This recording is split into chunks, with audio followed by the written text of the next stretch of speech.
Well, over the last 2 seasons, the Pittsburgh Steelers have thrown a combined 25 touchdown passes. That is horrible. Russell Wilson threw 26 touchdown passes in 15 games in 2023. We'll just forget that he hit only 16 in 2022. But hopefully a quarterback upgrade for the Pittsburgh Steelers as they've signed Russell Wilson to a 1-year deal. What else are we talking about? Baker Mayfield back to the Bucs.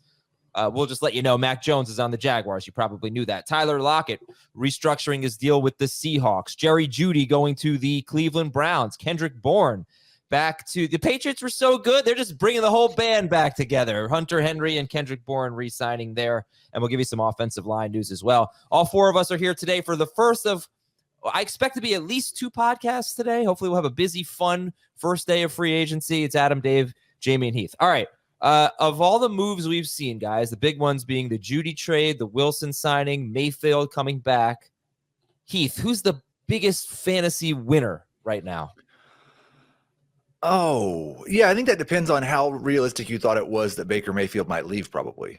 But I thought Mayfield was probably going back, so I'm going to say George Pickens. George Pickens. Okay. Yes. Dave, Jamie, biggest winner? Marvin Mims. Okay. Yeah. How about you, Dave? I don't know if there's a real winner here. I'll say Mike Evans just because I think you'll feel a little bit better drafting him with Baker back than you would be if he had a new, possibly worse or younger quarterback. Let's see. Would you draft Marvin Mims right now or Tyler Lockett? I'd like to see who the quarterback is in Denver, but I would lean toward Mims. I think I'd go Lockett probably. I would too. But Okay. We're talking later than usual for Lockett, I hope. Who's the biggest fantasy loser? David Njoku. Sure. It's not bad. Yeah. He was already in trouble with his numbers based on Deshaun Watson last year, and now you're throwing another quality player into the mix.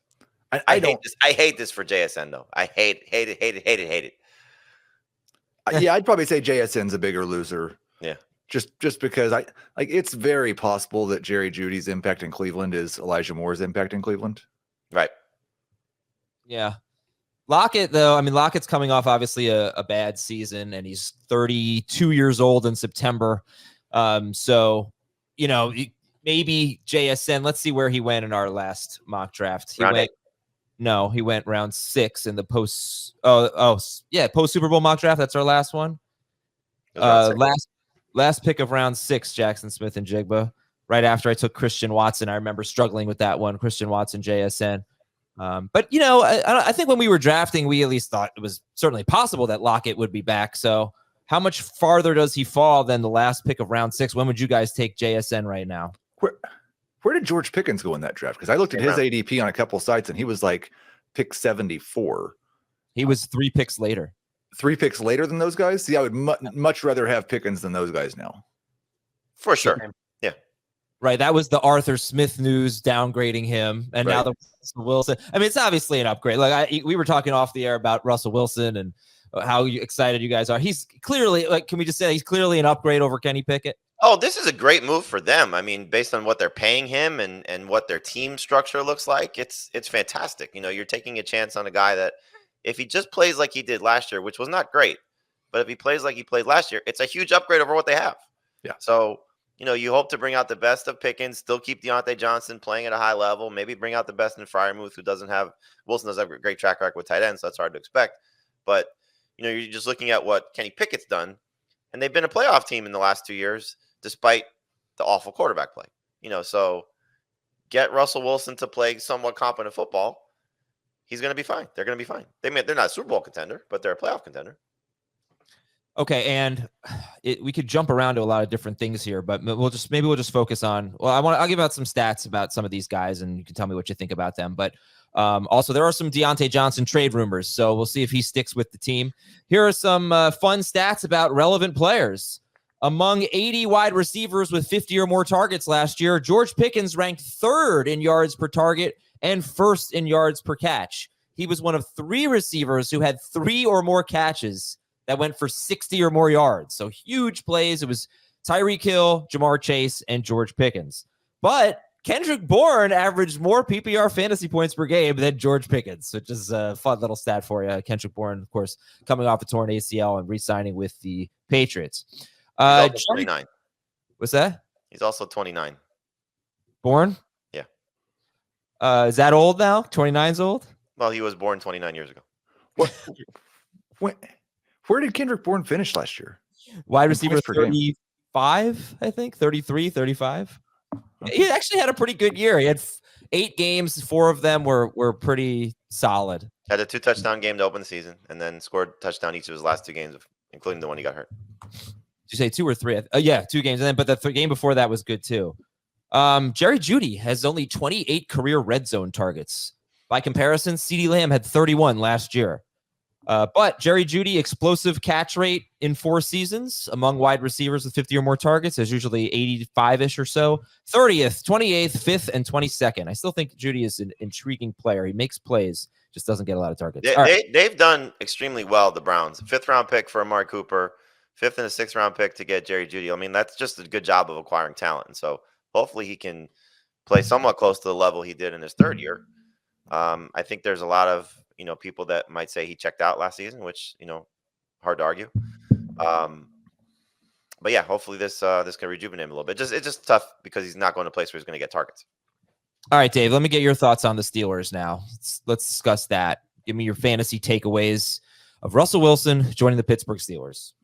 I think Russ is there because of what Jamie talked about. He's got a cheap contract, so it's an easy decision for them to bring in an experienced quarterback, a guy who's still probably one of the top 30 passers walking the planet. And I would just imagine that they're going to ask him to just not screw things up. If they scheme him up nicely, just like Sean Payton did last year, he'll be fine. I don't expect him to have huge numbers. I'm not expecting him to turn George Pickens or whoever else is catching passes there into a fantasy stud, but I think he'll be okay. And as long as he goes to camp and he knows what he's doing, he's going to be the starter right from the jump. I'm not excited about him. I'm not going to target him in drafts. I'm not going to reach for any of the wide receivers in the draft. And I think there might actually end up being some decent value on both Najee Harris and Jalen Warren. I think the Steelers are still going to be a team that wants to run the ball first and foremost. They were last year. Arthur Smith was known for in Atlanta. He veered in that direction year over year in Atlanta, running more than throwing. I would expect the Steelers, to improve the offensive line and try to be balanced running the football. And so Najee's the one that I'm kind of interested in. It's got to be at the right price. I don't know what the best ADP is for that. We can check what his ADP was in our mock so far. Same thing with Jalen Warren. I'd like to see where they go in ADP. And if I like that ADP, I'll target them. But I'm not particularly interested in targeting the other players in Pittsburgh. It's really going to depend where Pickens' ADP falls. Like we just talked about it. He was going behind JSN and Christian Watson. It seems like most people have a pretty negative opinion of Russell Wilson and what they expect. I just ran a Twitter poll this morning. Who's currently a better NFL quarterback, Russell Wilson or Deshaun Watson? And Wilson's just barely winning that poll, and Watson's been awful the last 2 years. So if there's not a big boost for Pickens based on this news, if he's still around 6th pick, then I'm going to draft all of the George Pickens. Like he is the guy that I want as my number 3 wide receiver. Where it gets really difficult is if he gets drafted as a top 20 or 25 guy. I still think what he did, especially at the end of last year with Mason Rudolph, and the fact that he's entering year 3, that he has top 12 potential this season. But he might be a boom bust number 3 wide receiver too. Like you can't draft him based on that potential. Well, So I mean, I think you look at what he was able to accomplish last year and then getting the quarterback upgrade, because look, this is the best quarterback that he's played with. And, Adam talked about this when we were kind of speculating on where he could go in terms of Russell Wilson. And so Pickens has 9 career touchdowns. Cortland Sutton just caught 10 from Russ, so if there is just a slight touchdown boost, he had 5 last year in Pickens. If he can get to 8+, that's going to be fantastic if he's still a 1,000-yard receiver and getting 60+ catches, so for the value that you're getting, I think you're going to see, just based on how receivers get drafted, he's probably going to be in that round 6 to 7 range, would be my guess for Pickens. I agree with you, Heath. If he starts to go in that round 5 range, then we're starting to get maybe a little bit too pricey because people are just expecting a huge boost from him. But year 3, the talent that he has, hopefully he's got his motivation on right, because we're getting to a point where you're going to start hearing contract stuff for George Pickens if he does have a big type of season. So this could be a huge year for him. But again, you just don't want to overvalue it. Deontay Johnson's the fun one to try to figure out, because 2 amazing seasons with Roethlisberger, 2 unbelievably disappointing seasons the last 2 years. He was better last season clearly than he was the year before when he didn't score a touchdown. Just over, I believe, 12 PPR points per game. So can he get back to any level of quality production? He's the one that scares me more, So still, I think a number 3 receiver based on the volume that he'll get, but not somebody that you should be targeting as a definite starter. You'd rather draft this guy as a number 4 receiver if you can, if you're going heavy on receivers. But his reception total should still be decent. Wouldn't be surprising if he leads the team in receptions. But it was funny just looking at, I wrote the story on Russell Wilson at midnight last night after this happened. And he played 30 games in Denver, 15 each year. How many 20-plus point games did he have in those 30? 6. Higher. Yeah, 12. Dave? I'm going to say in between 6 and 12. I'll say 9. Okay, 10. 10 in 30 games that he had 20-plus points. Do you know what Arthur Smith's best quarterback was in Atlanta from a points per game standpoint? The majority of the starts was it Matt Ryan in 21? Matt Ryan in 21. Mario. But I don't think even he had 20 fantasy points per game. What the highest points per game was total for their tenure during the year? 17.8. 17.8. What do you say, Heath? 17.9. 14.5 by Matt Ryan in 2021. Now, obviously, when you go back to him as a coordinator, the last 2 years he had with Ryan Tannehill was 25 points per game and 21 and a half, I believe it was, in the 2 seasons that he had with Tannehill, 2020 and 2021. So he has the potential to get quality production from his quarterback, but the guys in Atlanta, and again, take it for what it's worth. Tannehill was still in his prime. Ryan was definitely at the end, and Ritter and Mariota were just what they are. So he can still coax a good season out of Russ, but I don't think anybody should be expecting 22, 23 plus points per game. 19.7 like he got last year is probably what you should expect.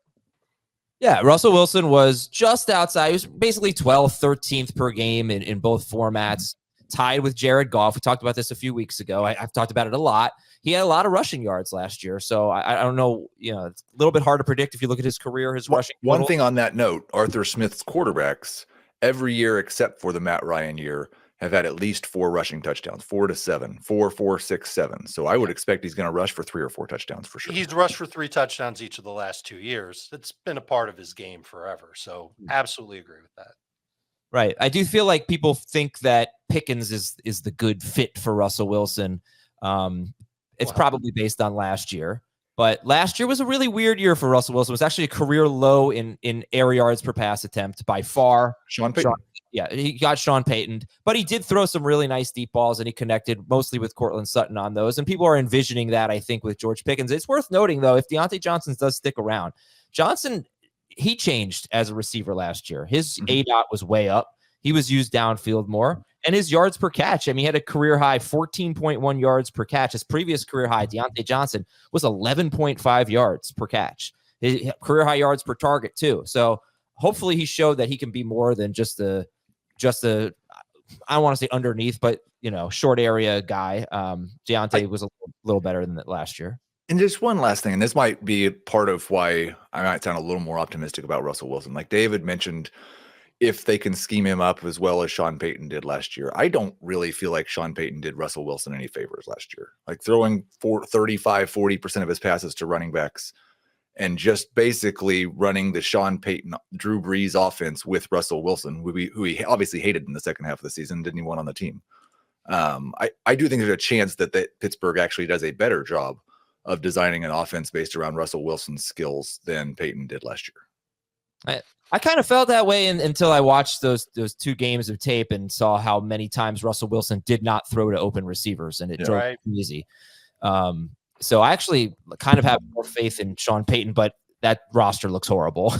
So I'm not bullish on the Broncos or anything, but I only watched 2 games. It might have been just a small sample. But all right, I got to take a break here. And when we come back, I'm going to tell you about a brand new podcast that you're going to be interested in, and we're going to talk more about Jerry Jeudy, I think. What does it mean for Amari Cooper? Amari Cooper, like, I don't know, the last 10 games of the season or so was actually out-targeted by David Njoku. Now he's got another player to take away some targets. So we'll discuss that and anything else that's come up recently around the NFL. We'll be right back on Fantasy Football Today.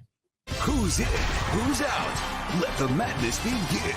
The NCAA Men's Basketball Championship Selection Show on CBS and streaming on Paramount Plus. Is there anything else we wanted to say about Russell Wilson to the Steelers? Deontay Johnson, I guess give me like a round that you draft him right now if he stays on the team. 8. Deontay? Yeah. Yeah, 2 rounds after Pickens, round 8. Someone will take him before then. I don't like that. I think round 8 at the absolute earliest. He went 3 picks after Pickens in our most recent mock. That's going to change. How would you rank the Seahawks and Steelers receivers right now? And you know what? Let's throw Chris Godwin in there as well, as he's relevant. Metcalf, Pickens, Godwin, JSN, Lockett. And then Where's Deontay? Oh, I'm sorry. Metcalf, Pickens, Godwin, Deontay, JSN, Lockett. I feel like taking JSN over Deontay might be like the cool kid thing to do.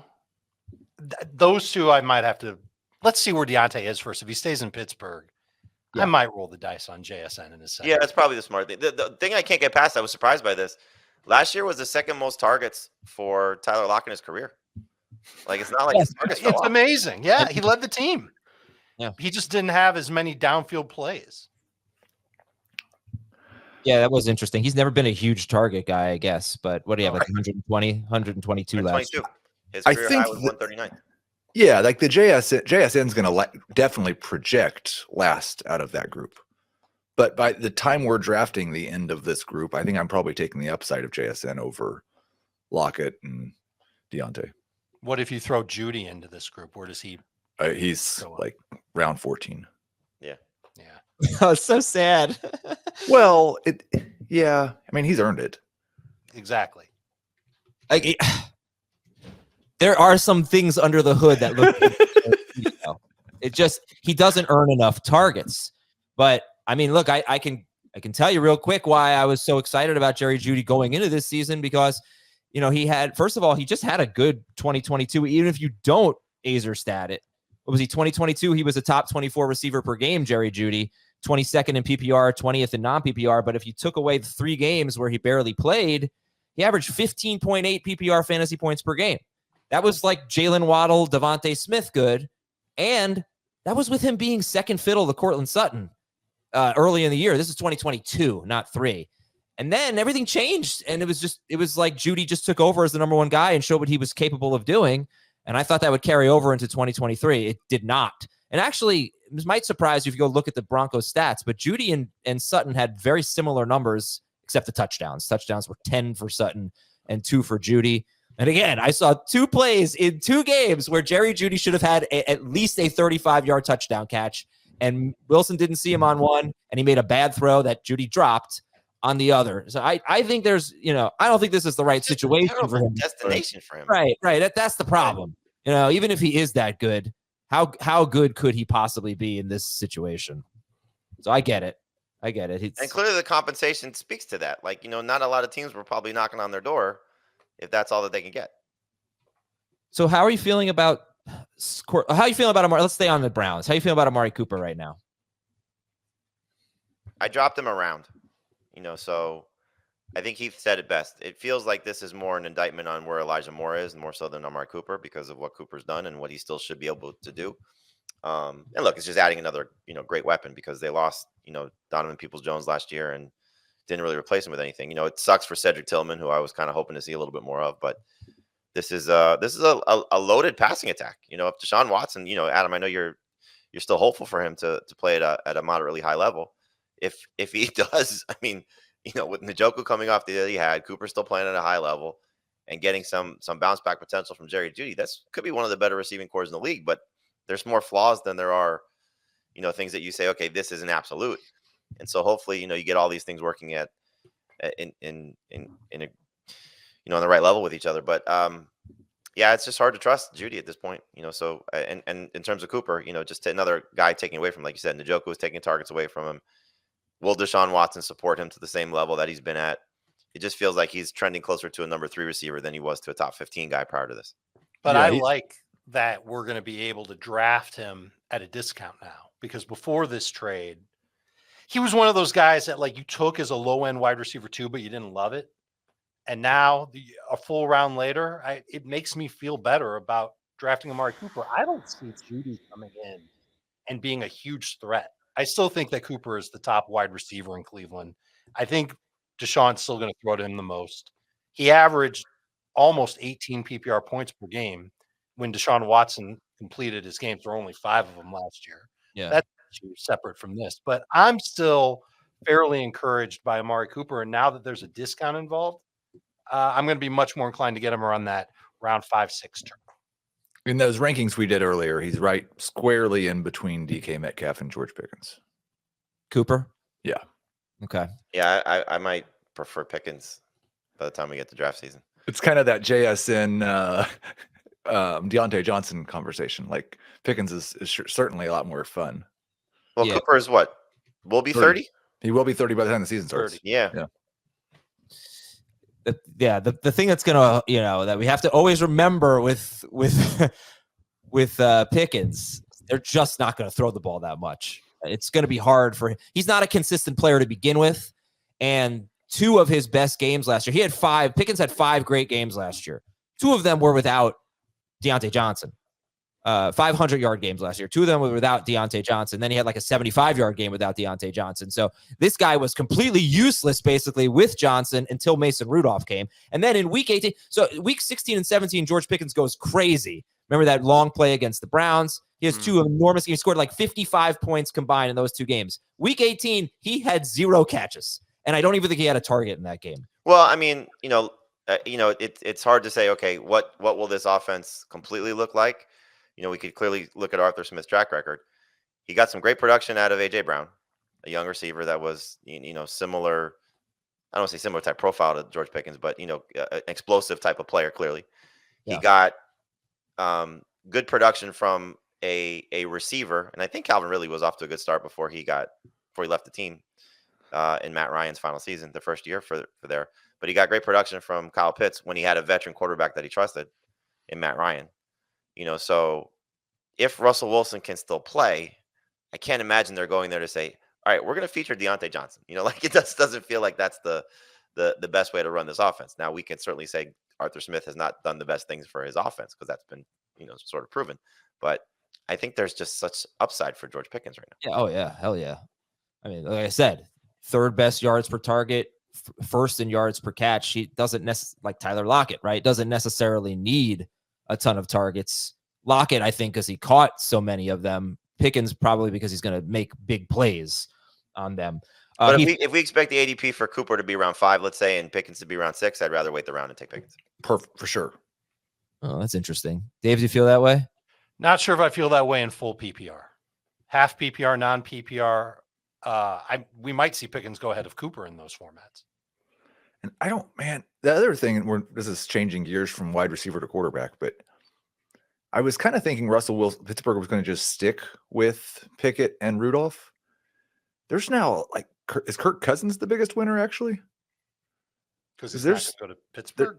No, there's a lot of teams that need quarterbacks, and it sounds like the Vikings and the Falcons are fighting over Cousins. Right. Yeah, it's not fantasy wise, just like the Raiders don't have a quarterback, the Vikings don't have a quarterback, the Falcons don't have a quarterback. I think he's deciding between 2. Yeah. There could be a surprise. Like you said, the Raiders could, throw a big bag at him and he decides to go there. But it feels as if it's Minnesota or Atlanta for him. Okay. So wrapping up the Cleveland discussion here, it seems like I know where you guys want to take Cooper. I was having trouble coming up with a Evan Ingram was the name I kept thinking of, but a Njoku so I figured Njoku's a loser here, right? But who are you dropping him behind? Right. I mean, he's been a top 10 guy per game 2 years in a row. I think he was 6th last year. So are you going to move him? Komet? Yep. I expect Chicago to add another receiver there. I'm going to keep Njoku where I had him. I had him 10th at tight end. as it was. Yeah. One guy I had behind him was Hawkinson. And I think I'd probably rather just have somebody else to play early in the year and then have Hawkinson. Sure. Draft Hawkinson and then take another tight end a few rounds later. Just It because might they're be ranked- Njoku who you get. How would you rank Baker Mayfield, Russell Wilson, and Deshaun Watson? Watson, Mayfield, Wilson. Wilson, my order. Watson, Mayfield. I've got Watson, Mayfield, Wilson. They're all behind Goff, Cousins, and for now, Stafford and Rodgers. Okay. Yeah, I mean, it is like I see Watson, he just runs. Jamie, you said I was hopeful for him, but it's really more because of the rushing. He's probably, if I had to guess, 450 or more rushing yards. And that might be 400 more than Jared Goff. It's just a huge, But it's probably only 75 or 100 more than Russell Wilson. Yeah. But they both, I think you could make the case to take over Goff. I don't think I would, because I could see Goff having a much bigger touchdown season if they just stop handing the ball off inside the 5 every time they get there. But it's just a huge edge where they could go out and play so much worse than Jared Goff in actual football and still average about the same amount of fantasy points per game. All right. So to the Buccaneers and Mike Evans now. Round 3? Round 4? 12-team league? Right in that range. Yeah. He's getting drafted in round 3. There's the history will tell you like that. That's what most people will draft, a guy coming off the season that he just had, staying in the same place, and he's not coming off any injury situations. His quarterback is the same. I think we'll see what Dave Canales' loss means to this offense as a coordinator. Going to be the new head coach in Carolina, but the fact that they're running it back is a positive, I think, for Mike Evans. And look, we had these concerns going into last year, losing Tom Brady. What would the volume be? Would he still be able to stay healthy? And, every now and then there are these guys that come along that just defy age and are able to have successful late career runs. And he might just be one of those guys. But I'm not going to be drafting him in round 3 just because of how I feel about players at this age. And I'll probably be wrong again. I hope I'm wrong again because I love watching Mike Evans play. But, he'll probably still get his 1,000 yards. It's going to be a matter of, can he have his 6th season of his career with double digits touchdowns? I'm going to take the under. Right. I'm going to bring this up again, just in case people did not hear it. The first few times I brought it up, the last 7 games of the season, Chris Godwin had 6 more targets than Mike Evans. He had 9 more catches and he had 65 more yards, but he had 2 fewer touchdowns and he had fewer end zone targets and all that. And then in the postseason, I think Evans was better than Godwin. But no, that was including the postseason. I'm sorry. So yeah, including the postseason, last 7 games, Godwin had more targets, more catches, more yards than Mike Evans. And I do think that lines up with actually better play from Baker Mayfield, who kind of finished strong. So, who's a better value? Let's take a look at where they went. Mike Evans went 36th overall, last pick of round 3. Chris Godwin went in the middle of round 6. Who's a better value, Godwin or Evans? PPR. PPR based on that. It's definitely Godwin. Remember, Heath said he took Chris Godwin in this draft with the idea of Mike Evans being gone. Yeah. Yeah, I think Godwin's probably a round 7 pick now. Yeah. And that makes him even sweeter. But in this draft, you'd say Evans was a better value at 36 compared to Godwin in rounds. Yeah, and I'm around not 3. sure if I agree. I think if what was the reason for Godwin getting more targets and playing better? Was he healthier? Because there was talk around that time when he started to spike that he was playing through something and maybe he just started to feel better. And the Bucs were like, all right, let's get him more involved. What were his splits over that stretch slot and playing outside? Yeah, I'm looking at that right now. Yeah, like we need to do a little bit of research. We need to see how he looked compared to like earlier in the season. But if that's the Godwin that we should expect this coming year, he's going to be a tremendous value. The thing that I kind of like looking at Godwin's value is, if Mike Evans does miss any time at his age, anything does creep up or he has to, miss any games. Godwin was an absolute monster the one game that Evans left last year. Mm-hmm. And I think, I don't know how much health factored into it. There was the complaining after he had no catches against Carolina, first time in whatever stretch it was that he. That is when it started. Yeah. That was it. I can't find anything in terms of slot that really jumps out or anything like that, but that is actually a great point. He had no catches, and then after that, that's when there was the momentum shift where Godwin was getting more targets than Yeah, Evans. and I think his wife might have complained on social media. if Yeah, I'm not that mistaken. was part of it too. So, it could just be, Baker trying to, make everybody happy because Evans was playing still at a high level. You keep saying Godwin was out targeting Evans. It's not like Evans fell off. He was still productive. He just wasn't at the same level from a target standpoint. So can they both coexist? I'd like to see Godwin back in the slot a little more. Maybe that speaks to Trey Palmer getting a bigger role, and being more flexible with their offense. But there's a lot to like about Chris Godwin's value still, especially since he's a little bit younger and still, I think, productive enough. There were 3 games at the end of last year where Godwin had at least 13.9 PPR points in each one of them. In 2 of them, Evans had at least 15.7. In the third one, he had 10. They can absolutely coexist. And just a little context to the last 7 games. Like that was pretty much an immediate response to the 0 target game. 11 targets, 12 targets, 10 targets in the next 3 games. Yeah. You look at his last 3 games, 6 for 51, 4 for 45, 4 for 40. It was is it Godwin's? Yeah. So it's like there was a short-term spike right after that, but the last 3 games were pretty much what he was most of the year. Also, I said 0 targets. I think he may have said it was 0 catches. It was 3 targets for 0 catches And a rushing touchdown. And a rushing touchdown against Carolina. I think and the one thing I'm just to tie in Baker, because you said he was playing well at the end of the season. 4 of his last 5 games in the regular season, 20 plus fantasy points. So he was starting to play well. Obviously had the good playoff game against Philly. He's interesting. Again, losing Canales is I think going to be something that impacts them a little bit. We've seen some coordinator movement last year and how that changed some quarterbacks. But for a number 2 quarterback, super flex, 2 QB leagues, he's not a bad mid-round pick that you'll be able to get. They got Liam Cohen to replace Canales. He's a McVay disciple. I don't believe that Baker and Cohen worked together when Baker was in LA. I think Cohen was in college then. But if it's the same sort of principles, Mayfield should assimilate quickly.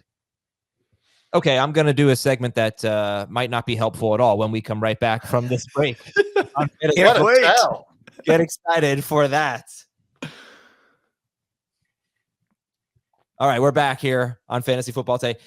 Here's like things I kind of want to be feeling right now. Okay. All right, it's like these are my gut feelings. All right, my gut feeling is I don't want to draft Mike Evans because I am terrified of Baker Mayfield's extremely inconsistent career and the fact that I think Godwin will be more involved this next upcoming year than he was in 2023. That's number 1. Number 2, I want to be feeling this. Tyler Lockett is basically done, and JSN is going to be a steal, and Metcalf might be also if he falls. Like I can't go into the season like that. But why would they pay him? Why did the Patriots pay Hunter Henry? Why did they pay Kendrick Moore? They need weapons. Like it's not like they're just going to go, okay, we're going to get every guy we want in the draft. They got to draft a quarterback in the first round, so they're going to not be able to, invest in a high-end wide receiver until who knows what's available for them. Talking about the Patriots or the Seahawks? The Patriots. Yeah, I don't know. Sentimentality. I mean, Lockett spent his whole career there, and I feel like he still can play. He's good, but he's going to be 32, and that is like there are very few receivers who are good at that age. But it's not about him being good. It's just the speed bump to making JSN great. Yeah, right. I'm not saying great, but I think he could have been great if Lockett was gone. Yeah. And I know. And again, bad. He misses any time. Metcalf misses any time. We saw it last year. JSN was very productive, but you'll get a good value on JSN now, and hopefully it pays off. But there could have been the ceiling could have been consistently better if Lockett was gone. Sir, not disputing that at all, but I'm just saying I wonder if this is actually good news for JSN because now he's going to be a steal. This is just like a thought in my head. As I think it's possible that Tyler Lockett is just on his last legs and that JSN becomes the best receiver on the team. And that this ends up being a good, like if you're one of those bet on talent people, that it will work out for JSN. I want to believe that in my bones, David. I think that's a little bit easier to believe if JSN had and it's probably true in terms of the talent. but it's harder because it was just basically one season with Jaxon in college. Yeah. Right. Yeah, but I mean, there was so much smoke about him It was 3 years playing ago. well with. I mean, his one big season did come with some other great prospects at Right. wideout. Remember, his last year at Ohio State, he barely played the year. He had an injury. I'm looking at his metrics from last year. Yards per out run was low. Explosion rate was low. I don't love how they used him. His ADOT was 6.1. Yards per catch was 10.0. I'd love to see them feature him more. And just because they gave Tyler Lockett a restructured contract doesn't mean that they have to force feed him the football. I think that there's some hope for JSN and that the coaching staff there sees that they've got a receiver who's better than the stats said and better than the opportunity that he had. Hopefully the quarterback recognizes it as well. What about my Baker Mayfield concerns? It's valid. Legitimate, completely. Yeah. I mean, it makes me want to run right now to watch Godwin in the second half of last year and see if he really looked good, then I think there's something significant to that. I don't think I would bet any money at all on who's going to be better just as a passer this year. Baker or Russ or Watson or Geno Smith, to bring that one in there too. Yeah. Like those guys are pretty big mystery boxes. Yeah, someone says, as they say, go with your gut, but in this case, go against Adam's gut. I think that was about the Seahawks, guys. I also gave a pretty hot take last week on Beyond the Box Score, guys. Rye bread is disgusting. Rye bread is a terrible bread. You got to be in the mood for it. It's like pumpernickel. I have I mean, no you like bread cinnamon takes. bagels. Cinnamon raisin bagels. They're delicious. I mean, you can knock the combo, but not the actual bagel. Those are good. You like rye bread? Like I Dave know. said, you got to be in the mood for it. Right. What is it? What mood are you in to have rye bread? Like, I want something disappointing today. I've had such a great morning. I have to knock it down a peg. Like, let's No, get I mean, there's a certain and specific distinct taste to rye bread. bad. I don't mind using it when I get a pastrami. Right. Corned beef on rye, pastrami on rye. Yeah. I will say Boulevard had a rye on rye beer that was delicious a few years ago. So yeah. 4 things I hate. What I love, though, I love the NBA. Even when the Knicks score 73 points in 2023, which just happened last night, that was pathetic. But we'd like to extend a warm welcome to the newest podcast in our CBS Sports family. It's that month that we know you're craving hoops, but maybe not just on the college level. So Beyond the Arc is a brand new show featuring daily NBA discussions with hosts John Gonzalez, Bill Ryder, and Ashley Nicole Moss, as well as regular appearances from NBA champion Avery Johnson. Download and follow Beyond the Arc wherever you find this podcast. Beyond the Arc. All right, let's go through the rest of the notes here. The Jaguars acquired Mac Jones for a 6th-round pick. Hunter Henry back to the Patriots, 3 years with $15.8 million guaranteed. And just a couple things that I'll probably repeat at our next show, but you know, you see a guy get a contract, it's hardly ever what it looks like on paper. Teams can get out of it early and whatnot. The guaranteed money is the most important thing. And also, I'm going to say a lot of this team signed this guy, this team signed this guy. It's not official until the league year starts on Wednesday. But I don't feel like saying they're going to sign or whatever. So just deal with it. Anyways, anybody have any thoughts on Hunter Henry going back to the Patriots? Yeah, I do. I mean, look, with the right quarterback, he could be a waiver wire guy during the season, but nobody's drafting. The Jaguars are signing Mitch Morse, and they re-signed guard Ezra Cleveland, so shoring up the interior of their line. Maybe. And Cleveland was the guy they got from Minnesota mid-season. So this is good. Yes, This is Jacksonville got Cleveland from Minnesota. That's a very good. Yeah. Was Mitch Morse good last year? They talk up Mitch Morse like he was good last year. I know he missed time. He's had some concussion issues. I will get you a PFF grade in 30. It's funny, like, you know, how long he's been in the league that I think one of the insiders tweeted he's being reunited with Doug Peterson, his former offense coordinator in Kansas City. I was like, my God, that's so long ago. Well, actually, I'm looking at ESPN's win rates, and he was in the top 10. He was 10th among interior offensive linemen in run block win rate. 14th among centers in pass block grade per PFF. Significantly lower in run blocking last year. And Jacksonville was just terrible. with run blocking. They were, if you look at PFF, if you look at this win rate that I'm looking at now, you just want to Google pass block win rate, run block win rate. You'll see ESPN has a chart. Jaguars were 27th in run block win rate, 29th in pass block win rate. I think they were even worse in run blocking in their PFF grade. So they definitely need help. Rams re-signing guard Kevin Dotson. Teron Armstead, Dolphins left tackle, is expected to return and not retire. And then on defense, Fletcher Cox is retiring, but the Eagles re-signed defensive end Brandon Graham.